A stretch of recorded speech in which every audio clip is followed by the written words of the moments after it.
It's Hello, live. Tammy. Hello, Dane. Hello, Dan. What's going on, ladies and gents? Good to see you. Happy So Wednesday. Wednesday night, live and interactive, coming to you live from Brisbane and the Gold Coast at 6:30 p.m. Same time, same bat channel every week. Here we are. I'm always, I love this little bit. I know you, Dan, you and I do as well. It's like, who's going to be the first person to jump in there and say, "Hi guys, how you doing?" There's a couple of repeat offenders that jump in there and get it done. I reckon Benny Hinton tonight. There we go. Bang, it's on. Experience. And I have no doubt there's probably actually from what I remember a few weeks ago, there's probably a 15 or 20 second delay, to be fair. So that's sort of one of those things. And you know what? Like, Ken Herman is closer to us geographically. So obviously the ones and zeros get to him before it gets to Benny Hinton on the other side of the country. So that's the only reason, Ben, that you were second, mate. I'm sure of it. You were probably trying to type the message just as quick. Now, I haven't had the privilege of speaking to Dan White personally, but obviously I know you guys have. And I just love – I feel as if he's starting to sort of, become one of our sort of Uber fans there, which is really, really great to see. Because I think it was maybe – I had a really good chat with Daniel, and like we've obviously got some longer term plans together, buddy, just to gradually build up. And like I often say on these things, like not everyone is ready to go today. Of course, lots of people are probably more ready than they realise, but not everyone is quite ready. And sort of we've had that conversation between Daniel and myself. The two Dans got on a call together, and just to be honest, mate, we just jawed off about shit. Like at the end of the day, like that's the largest thing that we did. It just spoke about life and where things need to go from there. So it was a really good discussion we had over the last little while. So who else you got there? Ben Troon, Sim Harmony, and also Beck Hinton. So we've got the whole Hinton gang is here this evening. I was going to say Benny Troon is he's our friend. He's our friend from you know where, Tammy. Yeah, I do know. Yes, we saw him. We saw him. Ben, I'm being a little bit cautious about who you are and what you do, because we're being strategic about unlaunching you onto everybody. So please bear with us, buddy. Bear with us. But I know that Tamara and I metaphorically fucking, skipped out of seeing you the other day. We're very, very happy with what you've done for us, mate. So thank you for that. And everyone else is going to get the same opportunity. Tommy John, lads and ladettes. Ladettes is one of my fucking favorite sayings. It's like dudes and dudettes. It is funny that he brings that up, actually. Saying, isn't it? Tom and the lovely Bianca come on board this week. And when we were chatting, I couldn't remember how to say ladette at the time. So we're having a good laugh. And I kept thinking, sorry, Tommy boy. I was like, Ladette, does that sounds like something to do with a brothel? I don't know if that's correct. And we're having a good laugh about it, so it's funny to see. You remembered well, mate. My shame is now put onto the chat. Yeah, she's hard at work, keeping us all healthy and safe, looking after everyone. Guess what, Sammy? I spoke to your wonderful let's call it, if Ethan is your niece's partner today, Alyssa, they settled on their block today. And I know for a fact that yourself and your mate, as you regularly call him, have provided inspiration, you have provided leadership, and you provided that sort of family mentoring.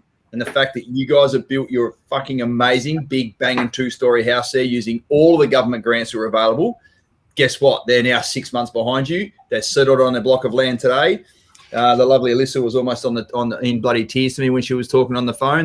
There she is, right here on cue. Hello.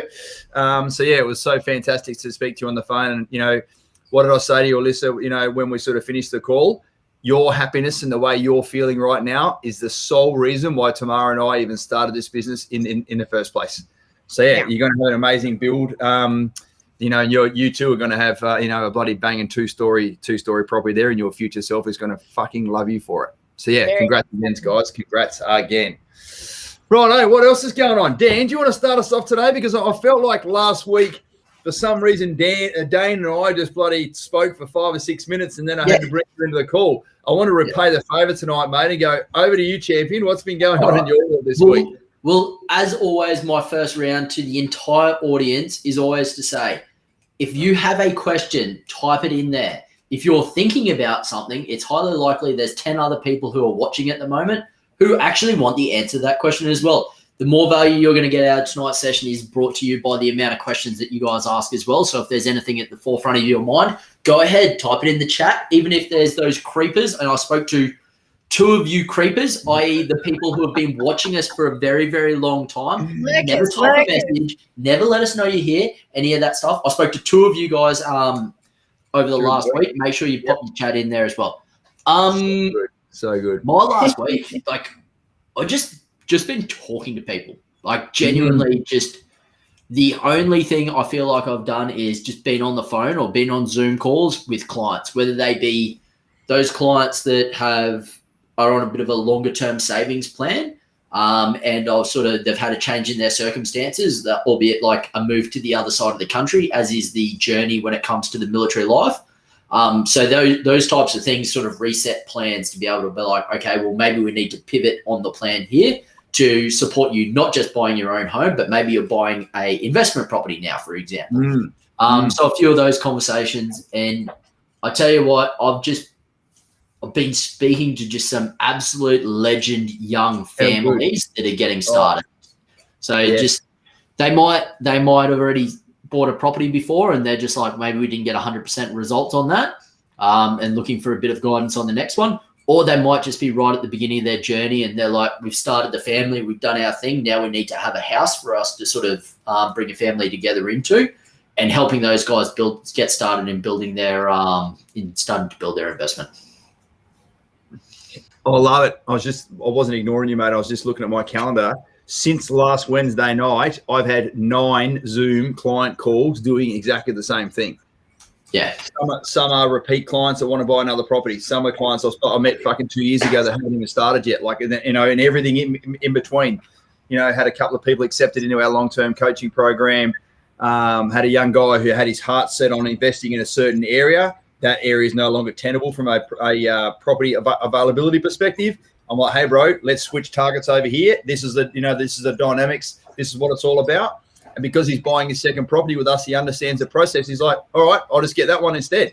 Like it's a really, really great, it's a great feeling when the time and the effort and the energy and the education and mentoring and guidance we put into our clients, it actually comes back to us because they know what they're fucking doing.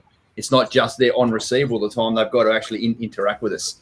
Dane, you're the same, right? I know that you've had some really robust conversations with having to change client strategies on the fly due to a range of different circumstances.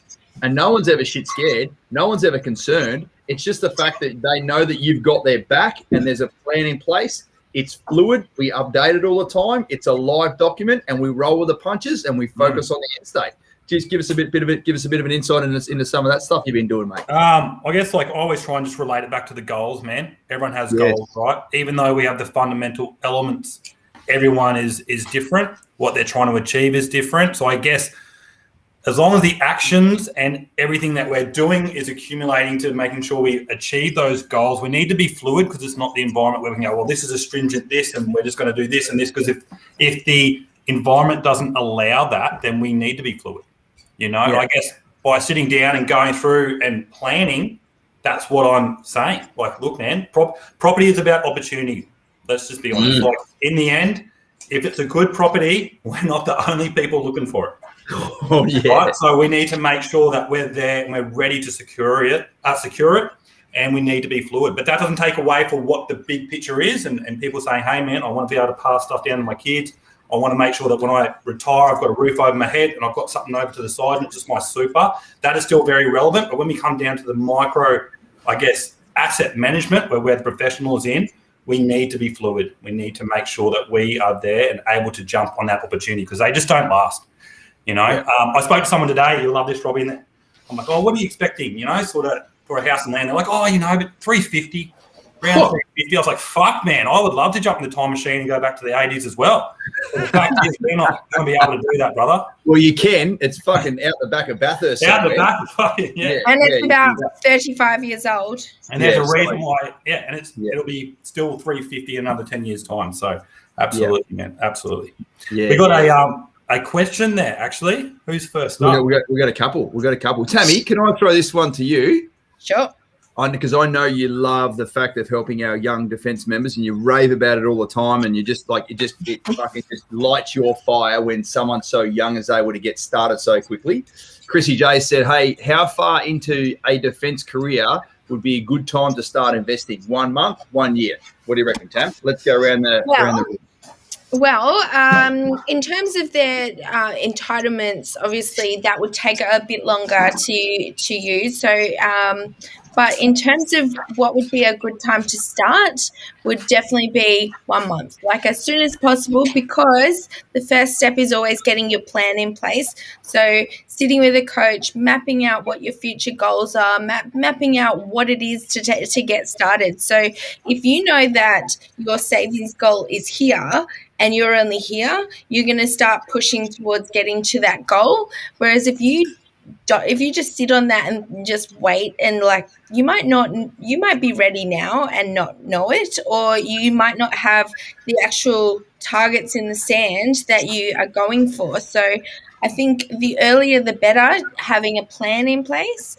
But obviously it depends on what your strategy is from there. If you're buying your own home and you want to use your housing entitlements, then obviously that might take a little bit longer. If you're investing in an investment property, then you could likely do that depending on where you're based. So I think there's a lot involved, but it would all come back to your coaching plan. Yeah, highly personalised. You would agree, fellas? And Dan, you've been with us a long time. Not one plan is exactly the same as not even it's like it's many plans can be similar in nature, because if someone's got 100 grand in the bank, they've just got back from fucking Iraq, Afghanistan, they go and buy a property in a location, no dramas. But there's so much difference in that plan because it's very, very unique and individualized. Yeah. Yeah, absolutely. From mine, yes, every plan is unique and individualized, but there's one thing that underlies absolutely everything that every single person in defense, every single person on this chat and this call today needs to be doing, and that is to have excellent fucking money management, excellent money. Like, yeah. Dave, I'll throw to you. What do they need to do? Go read that book. Read the last page, please. Like step one. Like, I feel like we should buy 100 copies like 5 times a day. Send them out. It's me as when clients are on the long-term savings plan, we'll send them one of those. Good on it. Yeah, there you go. I love it. Yeah, because this is the thing, Chris. Like, you can start thinking about investing right now, right? This is all about your money habits dictate how successful you're going to be for your entire life. It's not just about, I'm in defense now. It's like your money habits need to be bang on, because what you do day in, day out is going to have the longest term effect on what you're going to be able to achieve in the next 40 years of your career. Whether that be in defense, whether that not be in defense, whatever it is, more important than investing. Investing is very important, don't get me wrong, but money habits underlie everything that you do. You need to nail those down from day one. Don't delay a month, like start it tomorrow if you're not doing it already. Yeah, and even Dan White jumped in there. Thanks for contributing, buddy. Replying to Chris J, wish I started in week 1. Save, and jump in ASAP. I mean, at the end of the day, when the property market is going up in value, as soon as you are able to safely jump in and start benefiting from that market, you should. Because conversely, every day that you're not in the property market, which is going up in value, how much are you benefiting from it? Mm-hmm. 0 is the answer. So it becomes a no-brainer. But simply, and Tammy, I like what you just said then, using your entitlements at the right time and the right place. I've got this little sort of coaching philosophy whereby the tail doesn't wag the dog, i.e., jumping in and using your entitlements just to get yourself in the property market is not the right thing to do either. Because if you're posted to a location which is way overpriced, or the property market is just floundering right now, you're wasting the opportunity of using those entitlements. So, absolutely, between Dan, Dane, and myself, our job as your property coaches is to make sure that every dollar that you are entitled to comes your way at the right time in the right place. The tail doesn't wag the dog. Just because you don't buy a property in Townsville because you don't want to save for an extra 3 months and you want to get your 11 grand HPAS, because in fucking 6 months' time, you'd be like, fuck, where'd that HPAS go? Because my property's now gone down in value by 25 grand, for instance.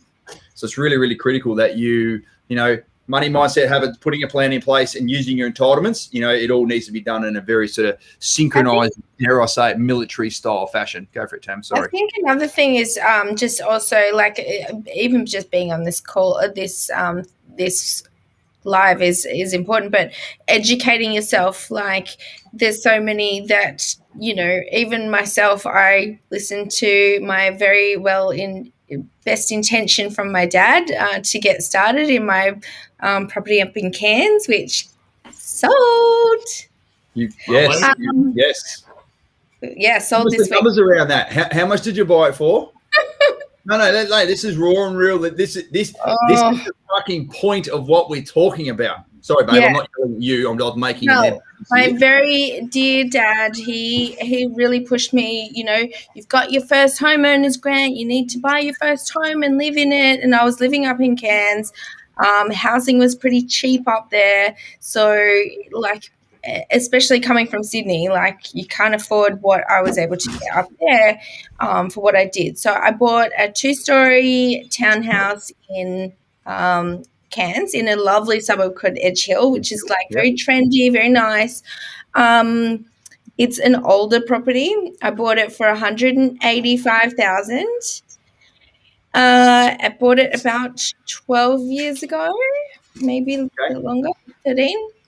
I just sold it for $210,000. Fucking beautiful.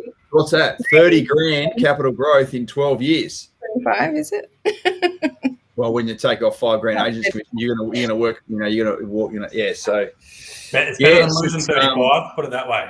Yeah. So you know what, my dad just like that's what he did. So he bought his first house, I think, for like $80,000 or something back in the day, and you know that was his life, was pay off his mortgage. It went up in the Sydney market, it went flying. So he thought, you know, that's what you do. You buy your house, you pay it off, that's yours to keep, and then when the market goes up, it's then you keep buying and you buy your next place and that goes up.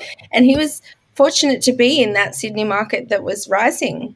Like we've seen how expensive it is in Sydney now. But it's just not the case. If you don't get the location right, then Cairns, poor little Cairns, is still chugging away and it's not doing so well.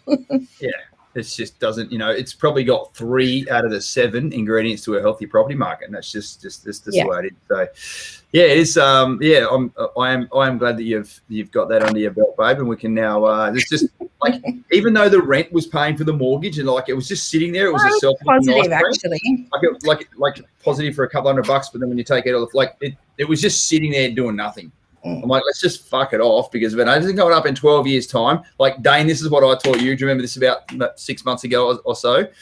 I said, look, because when someone buys a property, and especially if it's their first one, Dan, you would agree with this, it's like they got a fucking umbilical cord to this property. They don't want to get rid of it. It's because this thing called pride, right? They're like, oh, I don't really want to get rid of it. And I'm like, all right, cool. Let's just go back to the start. Based on what you know now, and you bought the property for this much, it's now worth this much. Give me a scale out of 10. What's the performance been like? A 6. Dane, do you remember that? So can you just remind me of the figures I'm talking about till I finish the story? So it was it's gone now. It's for one of our great members. Absolutely, he's now sold it based on your coaching, but before that, please come on. So he bought a property ages and ages and days ago before he got into the Navy, out of school, saved his deposit, did the hard yards, bought a unit for $350, and then, 8 years later, sold it for $260. Right. And then you asked him, what's the how did it perform out of the scale of 1 to 10? Because Robbie's like, what is the scale? A 6. He gave it a 6. I was like, fuck. I was like, it's a -6. For anyone who's listening to the podcast, 6.5 out of 10 gets you a fucking superstar called Dan Irwin. 6.5 out of 10. All I know is, in reality, I just went backwards $60,000, and you know what? I'm okay with that. I thought Dan was a straight silk. The end of the story is you would say to that person, and I've said this to fucking dozens of people as well, like this is how you break down the pride. It's called the reduction to the ridiculous, right? This is how you break down the pride. I'm like, all right, cool. You got it for here. You've held it for 7 or 8 years. It's gone up 50 grand. Let's agree that's a 2 out of 10. You know what I mean? 2 out of 10. They're like, all right, yeah, well, no, but I bought it for the right reasons. I got all that, but it's a fucking 2 out of 10. And you know what I say to those clients? You don't strike me as a 2 out of 10 sort of person. Have I got that right? They're looking at each other like, yeah, we're fucking way more than 2 out of 10. We're not fucking 2 out of 10. I'm like, well, why the fuck have you got a 2 out of 10 property in your portfolio? Get rid of it. It ain't fucking going up in value, and go and fucking buy something else. Redirect. So, as that. CJ just said, you don't hang on to a mistake simply because it took you ages to make it. And I think that it comes with the first property. Oh, look at him. You save your ass off. You're like so fucking proud. And the fan. You're using your first home buyers. Use your first levitating off my chair. Create your own, and it's just it does. There is a lot of like heart with it. It's the acceptance. So much money and put so much into it. Accepting that you didn't get it right is probably the hardest thing, I think. And they're kind of like, well, if I haven't gone and sold it and now it's written in ink, then it's still a possibility. Because his thing was just like, man, I did double shifts. I did all this stuff to save my deposit, and it fucking kills me knowing that I did all that hard work when I was younger, and now I'm looking at the value of it. I said, but in the end, man, think about the property you did with us. That's gone up 60 grand. You're fucking loving that. Why don't we just kick this one into touch and we'll go grab another one? And he's like, okay, man. And he sold last week. We're jumping on a call next week. Yeah, it's fucking go from there. But a 6 out of 10. I nearly Noah, can you do me a favour? Dan, I might flick across to you. There was a question that came up about can you explain what land settlement is all about, please? Because obviously I just opened the session there with Ethan and settling on the block of land. Go for it, buddy. Yeah, I mean, to be perfectly honest, Ben, it is, when it's a block of land, man, it is arguably the most underwhelming experience you're ever going to go through when you get yourself into a bucket load of debt and become the proud owner of a vacant block of land. Because it goes along the lines of transfer my funds either into my bank account that I've designated as the funds where the funds are going to be drawn from your lender, or you give the money to your solicitor and they look after it. And then all of a sudden at 2:05 p.m., because almost certainly your settlement's going to happen at 2 o'clock, as it does every single day, 2:05 p.m., you'll get an email going, congratulations, you've settled. And from the upside, Ben, you're probably sitting there going like, okay, all right, what did I do? Yeah. At the end of the day, what is actually going on is the owner of the previous block, i.e. a developer in a lot of circumstances, is actually transferring the title of ownership across to you. And at that point in time, not only is there the admin paperwork that needs to go across the top where it gets registered and transferred and titled and everything like that, but the banks are also doing their portion. So one bank is discharging a mortgage against that, and your bank is then picking up that new mortgage. So there's actually like a formal transfer of funds that is going sideways underneath all of that for the entire property, not just the money that you put in, but for the entire property that you've gone ahead and bought there.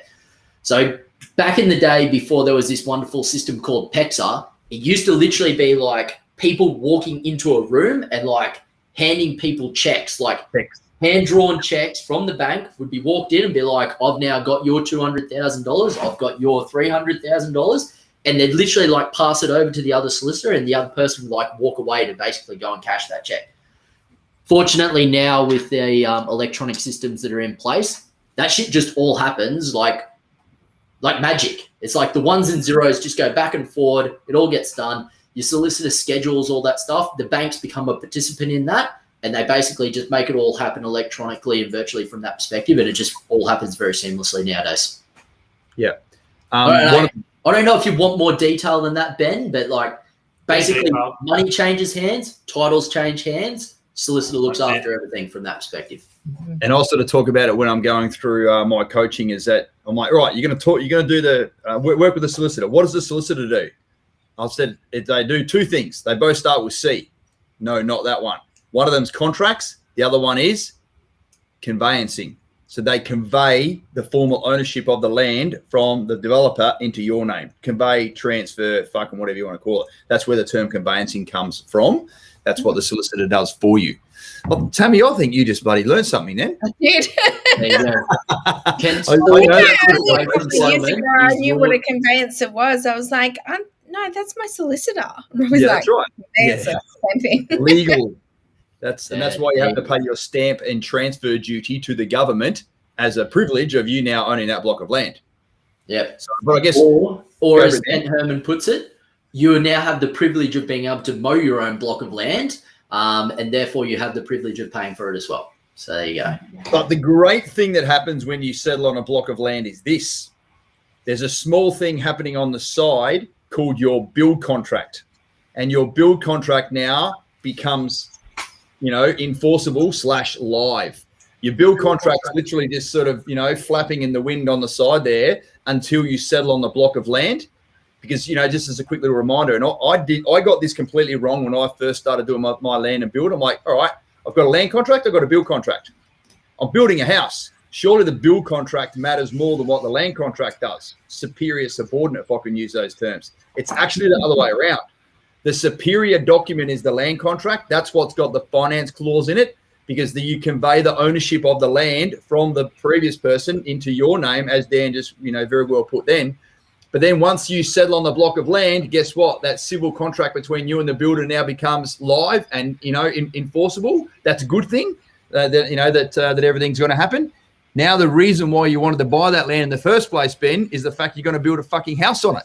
That's the next step. You can't build on no land. Correct. Land. The build contract, this is my little this is flapping in the wind, right? This is my sign language for flapping in the wind. If you are unable to settle on the block of land and you need to exit under the finance clause or whatever fucking reason you can't settle, they just literally tear the build contract up and you fucking walk away, because as Tammy just said, you can't build on a block you don't own. So yeah, I guess I just find that hopefully that sort of clarifies it a little bit for everybody. When I was in your shoes as a punter, ladies and gentlemen, I had it the other way around. So it's really important to know that the land contract is the superior document. Yeah. Ripper question there from Benny Hinton as well. And Chris J, thanks for shooting through your message up front as well, buddy. That was a very, very good one that'd be valuable for others. Is there another question early on, Noah? I feel like there was one early on. I think that was Chris. That might have been the one then, Tammy. Yeah. That might have been the one. Hey, I've got something I want to talk about anyway, gents, which is one would think probably outside of the remit of who we are and what we do. So, like here's the thing, and I love it, Dane. You're the perfect exponent of this, because especially when we find out that someone's made contact with us and they want to do a connection call or they just want to have a chat about stuff. Dan, like you said before, just like jawing off to people. You talk about the circumstances, you talk about where they come from. You may or may not have got some mutual friends. Like, gentlemen, question without warning, just a general consensus. From a percentage perspective, how many people are you talking to, either from an email connection or a formal connection call or just a jaw-off session that we've got a mutual friend with? Dane, you go first. You go first, Erwin. 95 to 100%. I was going to say 56, 60%, but it's actually more, isn't it? I can be up around 100%. Yeah, like how fucking amazing is that from a defense community perspective? But here's the thing. So, we talk, as three officers here, obviously we were in the career management space for our, soldiers, sailors and airmen back in the day. But we talk about your career management. We talk about, sometimes I feel like we're talking about marriage counseling. We're certainly talking about family planning. We're talking about fucking, all things that sort of go on, getting, other family members involved, et cetera, et cetera. And oh, by the way, we also talk about putting a property plan in place. Now, we've had two clients, no names, no pack drills, that have had a recent separation from their partner whilst they're going through the acquisition process. Or they've got an ex-wife who's now got fucking word that, oh, mate's fucking buying a property. And she's like, I'll fucking have some of that. Thanks very much. I guess it's been an interesting last couple of days. Dane, I've got one of my, fucking amazing dude who I'm helping out, and you are in the same boat there. So whilst we have the general discussion there around, acquiring assets whilst there's, let's call it turbulence in the background going on, certainly the first thing we do, mate, is like, switch them across to the absolute superstars at Ramsden Law, who have a full and comprehensive family law team, I suppose, because every circumstance is different. Whereby we just want to be able to make sure, whilst it might be a little bit, there might be some tears, in the conversation now about whether you can or can't go ahead and buy this property. What we're trying to do is save you fucking bigger tears down the track if we're not smart about what the overall ramifications are about, breakups and stuff like that. So, Dane, no names, no pack drills, but yeah, how's that made you feel to be able to sort of be involved in those conversations? And, and it's a very, very unique and almost off-kilter part of us being a property coach, but it also demonstrates that we're not here just talking about property. We give a fuck about everyone's whole life. Yeah. So I guess it's an emotional roller coaster, and I'm not even the one that's getting rung up by the ex, right? Like I feel for him. Like I guess the other thing is he's moved on. He's got a partner now, and they were doing this process together. And I think for him, he fucking legend he is, but you can just hear it in his voice. He's just like he wants to persevere. And I said, look, man, in the end, like, we're going to be here for you no matter what. Like, if this doesn't work out, that's fine. I said, but in the end, your anxiousness and your peace of mind, I said, the last thing I want you to do is go through this experience, spending the whole time looking over your shoulder going, fuck, what about if? I said, it's cool, man. We're not going anywhere. You just decide what you need from us. Because I just want, first and foremost, is your mental capacity to be firing and be at peace. I don't want you to go like, oh man, I feel like I need to do this because I don't want to let the Axon team down. And also got my partner and she's real keen. I said, man, you got to put all that out of your mind.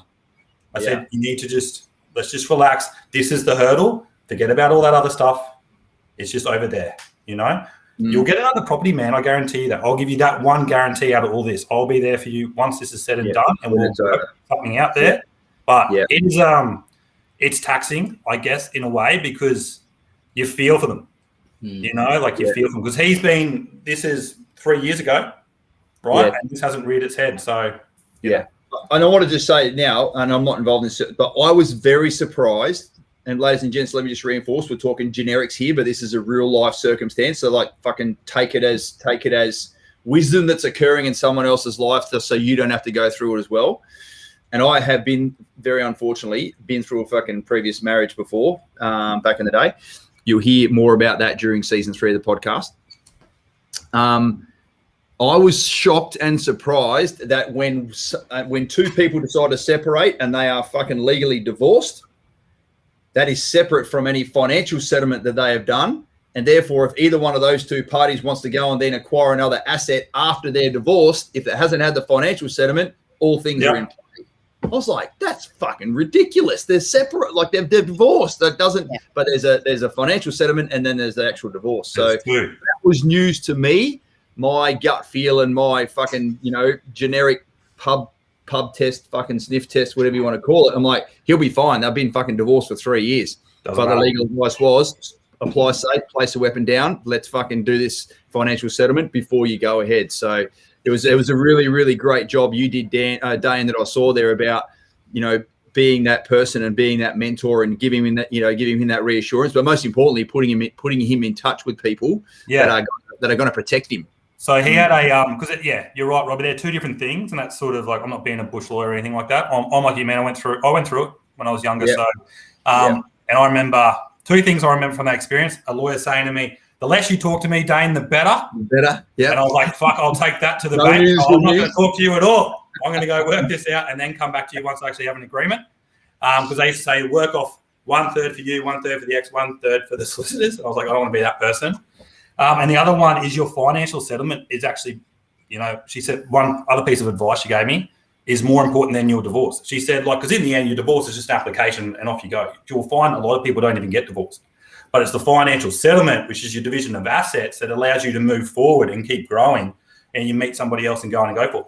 So he hadn't done that, Robbie.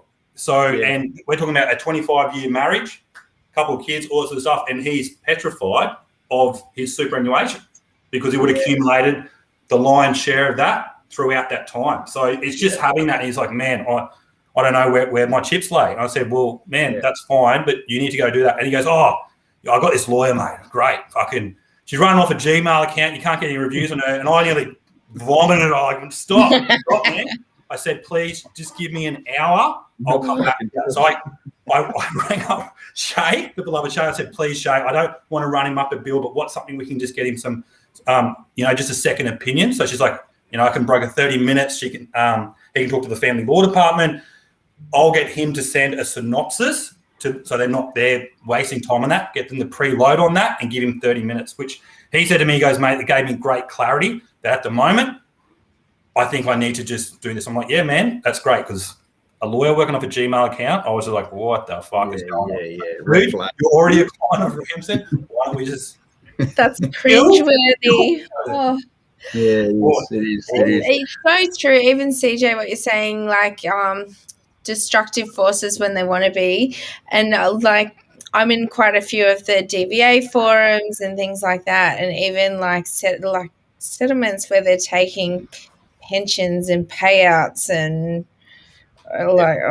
let's not get into that, ladies and gents, because obviously every circumstance is different and the family law court are doing their thing there. But yeah, I guess the point I was trying to make, I wasn't cutting you off there, Tammy, you're absolutely right. DVA forums do my head in. The point we're trying to make is that very holistic conversations we have with our clients is not just about, oh yeah, fuck, there's a property coming up, like let's go fucking get it. If it ain't the right time, it ain't the right place, and it doesn't suit the fucking circumstances perfectly, if that absolute bloody, 90-degree square peg fucking doesn't fit into that 90-degree square hole, it ain't fucking happening. We sort of press pause, come back and reassess and get it done properly. And there'll always be another opportunity. That's I said, the one thing we'll always be there. There'll be another opportunity. We just chill. It's, and we do our thing. Okay. So I know he's listening tonight. He's a legend, and mate, I'm here for you every step of the way. Yeah. Go for it. One of the things is that's why we sit down when we create a person's plan. We're like, let's map out the next 5 years for you guys.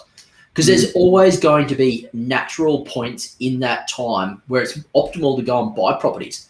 Like the right time for Robbie and Tamara might not be the same right time as Dane, might not be the same right time as me. Same as it's not the same property is exactly right for us.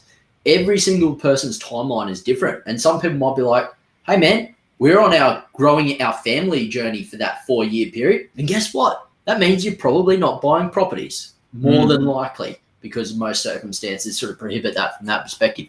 And that's cool too, because everyone goes through each of their stages. So realistically, Dane, this guy's just like, it's going to be let's go back, rework the plan and have a look. Okay, this might not happen right now, but a different strategy allows him to put a foothold in the market to be able to look at something future later on down the track as well. Yeah, 100%. 100%. So I'm like, I know there's, I'm just here for him. I'm here every step of the way, mate. I'm fucking phones, never on silent. Just ring me up. I'm always raring to chat. Mate, Jess must absolutely love the shit out of you to be able to put up with that. I was about to say that. He has a very supportive missus there. He is. Absolutely. I actually loved let's give our amazing people, Brady Campbell, hey to you as well. Thanks for spending a few hours with me today, mate. Always fills up my cup hanging out with you, brother. And whilst I'm trying to get the ball in the cup, that is. Fuck, what was I going to say there?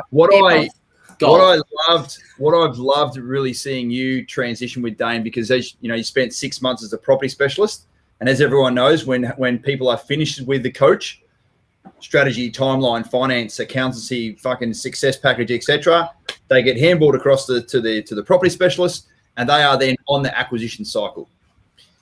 And then obviously you then got those clients under your belt, Dane, and you're then taking them through the process, taking them through the risk, taking them through the research, finding a property for them, doing the contracts, getting to land settlement. Happy days.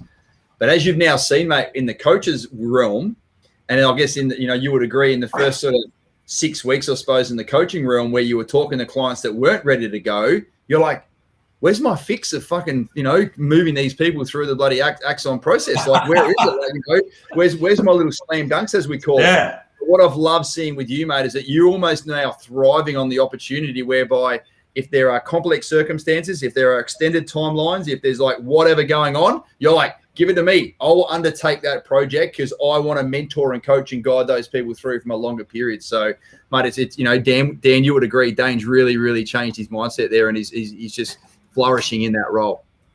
Yeah, man. I butter him up too much, mate. I'm not going to give him too many compliments in public. I give enough in private. We're all here to do that. Those text messages. I was fucking. I know I'm impatient. Jess always says it to me. Jess, fucking impatient. I was really shocking at the start of the year. I was saying to like Robbie and Dad, I was like, "Fuck me, Dad. Need money, have it." Like, but now, like, I'm almost the opposite in a way. I'm like, okay, cool. All right, so we've got a few things we need to get through there, and like, I actually probably enjoy it more. To be honest, I know you do. Yeah. I can feel it, mate, that you do. Yeah. I think the satisfaction of seeing people who are like, oh, I don't think I can get it done, man. And then you get that solution and you work through it and they're like, fuck, this is awesome.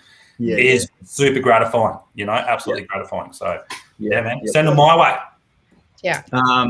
Boom. Here we go. Gordon Spooner. Good to see you online, brother. I know that we're just about to start things kicking off for your awesome investment property with you and Sam. So the question is, can HEX debt affect your borrowing capacity when borrowing for a house? All right, awesome. Who wants to have a crack at this one? You go first, mate. Me? I'm throwing it straight back at you. You do it first. Anti-pack rules there. Gordon, in short, the answer is yes. You have all of your assets and all of your liabilities and all of your repayments to fix up those liabilities in one big fucking bucket when you're talking to Deb. As you know, your HEX or your HELP debt, as it's now sometimes sort of called, that just gets paid straight. That gets paid from your wage as a percentage of your wage. So, for instance, if you've got high duties allowance and you're getting paid a few extra dollars, then the percentage of your wage will then go towards paying off that HELP debt. So, even though it's only $150 a month, for instance, it does all sort of come into the whole overall complete picture, mate. So, yes, a HEX debt does affect your borrowing capacity because at the end of the day, just as a quick reminder, ladies and gents, you've got your total income, then you've got your cost of living, and there's a little space at the top there, which is your disposable income or surplus income. That's what your borrowing capacity is done off. If you now, if you don't have your HEX debt anymore, therefore your cost of living is a little bit lower, your surplus income's a bit higher, you can borrow more. And it's also the same reason why, and I spoke to some clients last night before. Fuck, my fucking day is a mess. My calendar. It was yesterday. Sorry, it was yesterday during the day, which is fucking. Today's Wednesday.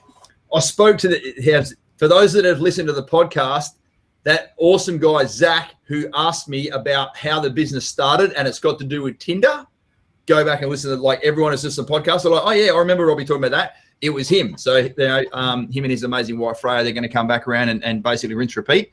He's an F-35 pilot down at Willitown. Probably going to go and be a Top Gun instructor over in Pierce in another few years' time. Anyway, I was talking to them. So they've got a brand new, a new baby. Leo's probably, I'm terrible at this. Let's call it 6 months old. Freya wants to go back to work maybe 1 or 2 days a week, and she's a registered nurse. They're like, look, how's that going to affect our borrowing power? She doesn't want to go back to work full time. She's got a little side business there going on, loves being a mum. Fucking my Instagram and Facebook page is just smothered with her child and her husband and her fucking dogs and whatever else, which is awesome, right? That's all good.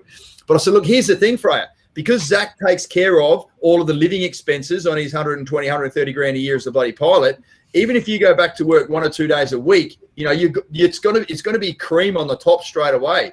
You're actually going to be able to borrow a disproportionate amount extra, even if you're only working 2 days a week, because all of your cost of living has already sort of been taken care of. So, it is I guess it's a message out there to, not being fucking sexist here, but there's this thing called genetics whereby females have kids. So, mum, if you just have to go back to work 1 or 2 days a week, it can significantly change the game from a borrowing power perspective, because it just goes straight on the top as far as what your disposable income is. Deb, I know you're listening here at the moment, and obviously if you've got a sort of couple of points there to note there, please do, even though we did an amazing masterclass with you a couple of weeks ago. So that's a short answer to a short question. Yes. Yes. It was nowhere near as short as Deb's response, which was just hell yes in capitals. There you go. And the amount of people that forget they have a HEX blows my mind as well. Yes. Like, what? Did you forget that you went and studied for 6 years of your life? Yeah. You remember those 3 years? You probably don't, but We need to know about that. Yeah. Well, the banks are going to know about it anyway. Mate, it becomes very, very clear as soon as you drop a paycheck in. It's like, oh, Yep, there's there one is. liner there. You've got a hex debt. Oh, fuck, do I? What about that?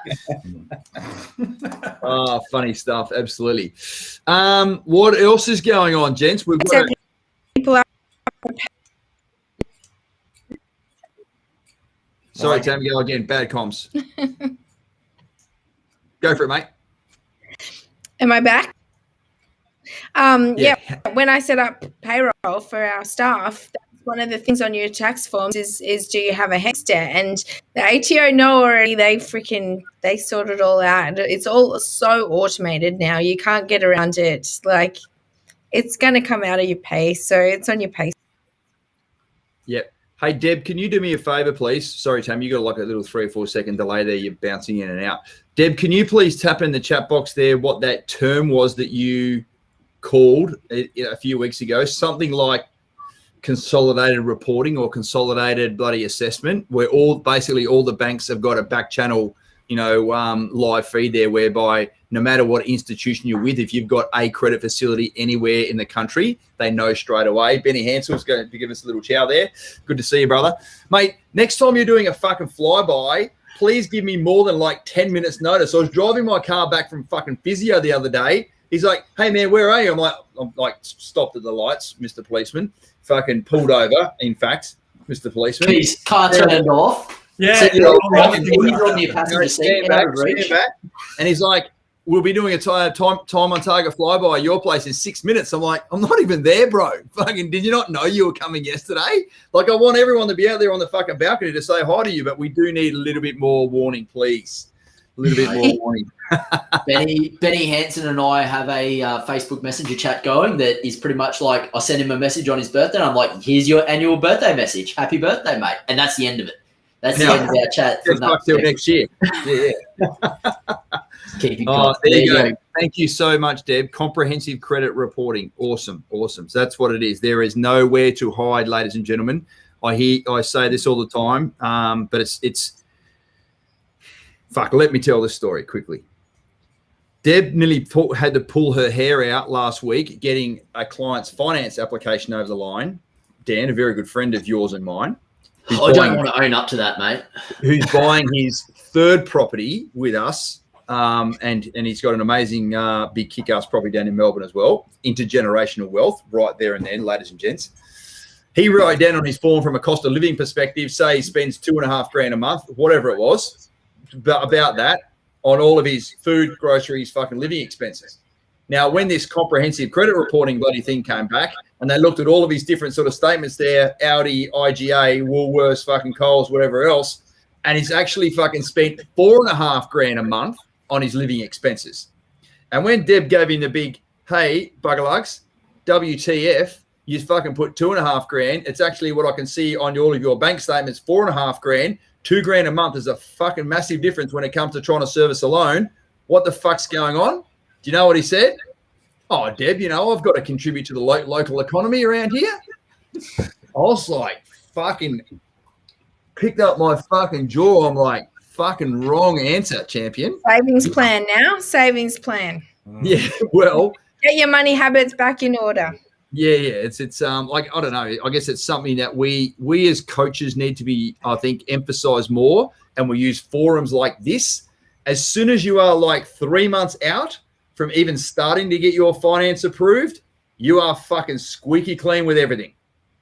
I'm not saying. Just said. What's that? Go for it. Yeah, good money habits. Yeah, nothing for the banks to find. So yeah, it's absolutely, and Will Griggle, who's just jumped online now, fucking like talk about people that went, we got fucking double income, no kids. We got some money coming in and we're sort of saving some money. We're sort of going to do something with it fucking one day. As soon as they had that plan and that focus and they had that house on there, they went, fuck this. We're drinking cask wine. We're not fucking going out for coffee. We're not, the old fucking smashed avo on toast. They didn't have that. They didn't have it for 6 months and they fucking saved $50,000. Bang, they got their first property. So it can be done when you've got the right focus. And, Dom and Will, respectively, you guys are fucking living legends in our office. Mm-hmm. We're like, You want to talk about a client who can fucking save money? There you go. They fucking did it over there, so anyone can do And it. they So beat your time, didn't they? they did it like three months early. Yeah, yeah.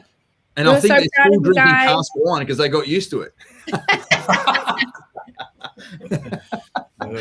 Oh, funny stuff. But I get it is quite amazing that people lose the focus of the money habits in the way in their as they're approaching finance. And as Deb's fucking said a few times, it's bloody it's making her hair grow.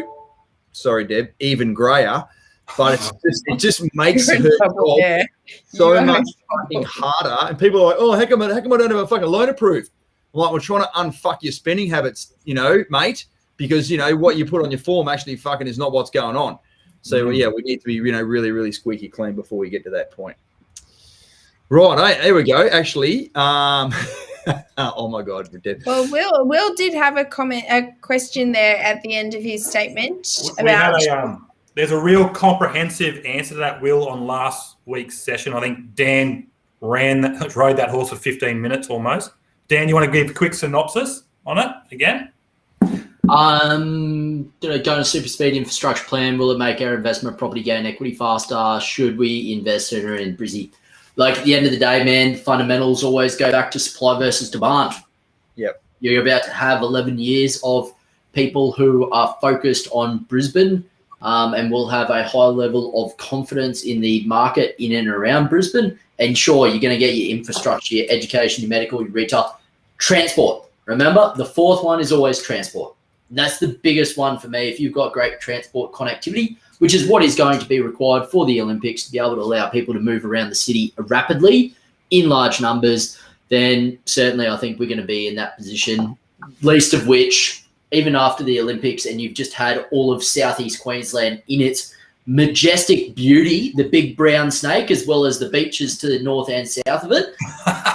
When the international community has sat there and watched that on TV for the last 2 weeks of pristine volleyball down at Broadbeach, watching the cycling road races and triathlons up on the Sunshine Coast, they're going to be sitting there going like, why am I sitting in this cold, miserable sack of shit place wherever the fuck else they are in the world, and why am I not over there in Australia right now?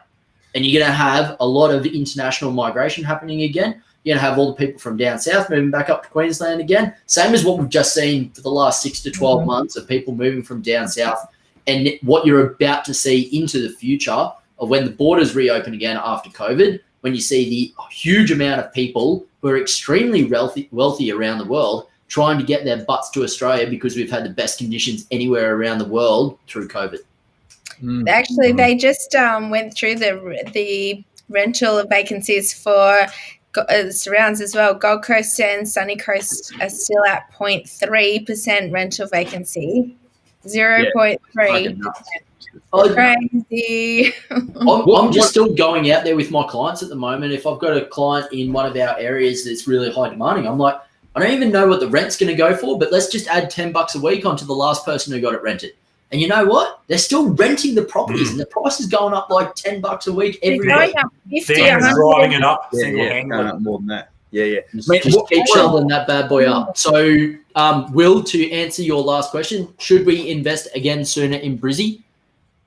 Yes. In my personal portfolio, you will need to be hard-pressed to convince me to go and buy a property outside of Southeast Queensland at this point in time. Same. That's my broad summary for you, brother. Yeah. What I'm most excited, so very well put, Dan, of course. You're the expert. You've grown up in Brisbane your whole life. You know it better than anyone else in the business, which is great. What I'm most excited about, though, is all that infrastructure, the billions of dollars of stuff that needs to be built and constructed. There's going to be so many tradies and so many experts and so many sort of people that are going to be there for the construction period. So actually the demand, so the benefit of the games is more than likely going to happen afterwards because all that infrastructure is in place and all that exposure's happened and all that tourism's occurred, exactly like what you just said. But who's going to build all this shit in the meantime? There's now 11 years worth of basically all of Australia's resources are now going to be towards constructing everything to do with the games. And all those people are going to need a place to live in the meantime. So the demand is going to just keep going through the roof. It makes our job fucking hard. Don't get me wrong. Well, they're going to need a place to live, but then every single dime that they bloody earn, they're going to go and put back into the local economy. They're going to spend money in the local economy. Big dollars and spend it all back in. Yeah. Money just recycles through the economy. What's it called? The multiplier effect. That's it. There it is. Hey, just quickly, Casey Cumbers, a name I haven't heard before anyway. So thanks for joining us, buddy, which is awesome. You've said there, I thought you had to go through NAB, Defence Bank, etc., for a defence loan. So when you are here, you've just been listening to us talk about Debbie, the mortgage broker. So first of all, yes, you are absolutely right. You can't have a DOHAS loan written without going directly to each of the 3 banks. What we're talking about here is that Debbie writes loans for all those people that are not in the right time and not in the right place to use their ADF housing entitlements, and they go buy an investment property instead. Then you go to a mortgage broker who's got access to fucking 30 or 40 different lenders, and then she nails it down to 3 or 4 that suits your circumstances perfectly, goes and gets valuations from each of those ones and puts together the absolute best package deal for you. So it's direct to the bank for your ADF housing entitlements, and it's a no-brainer using a mortgage broker if you're buying an investment property, Casey. So hopefully that's sort of clear. And Casey, if you do want more information on when you should use your housing entitlements, because it's very specific on when you should use it and don't use it in the wrong place and at the wrong time, we do have that training on our website. It's on axonproperty.com.au/ADF members. Noah can post the link. But yeah, there's training on there to go through that. So even if that's all you get from us tonight, just go and watch the section about your ADF housing entitlements.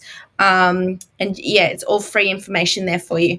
If you've been somewhat entertained tonight, I assure you, ladies and gents, if you haven't seen that training before, it's not fucking death by PowerPoint. It's reasonably entertaining as well. Yeah. That's just how it is. And last little round for you, Casey. I don't know if they sent you along, but I'm a top tier Facebook stalker, mate. So you go back. I've seen your mutual friends that we already have, Casey.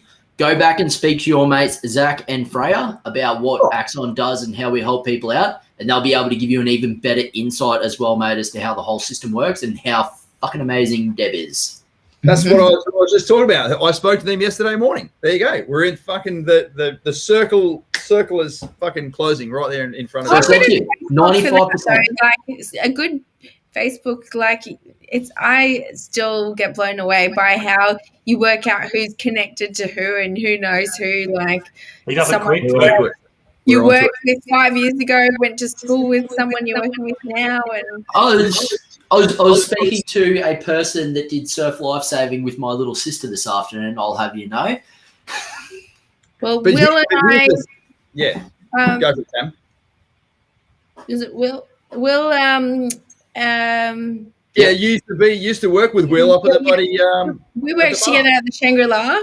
I've got Damo. We just found out that I went to school with his ex-wife.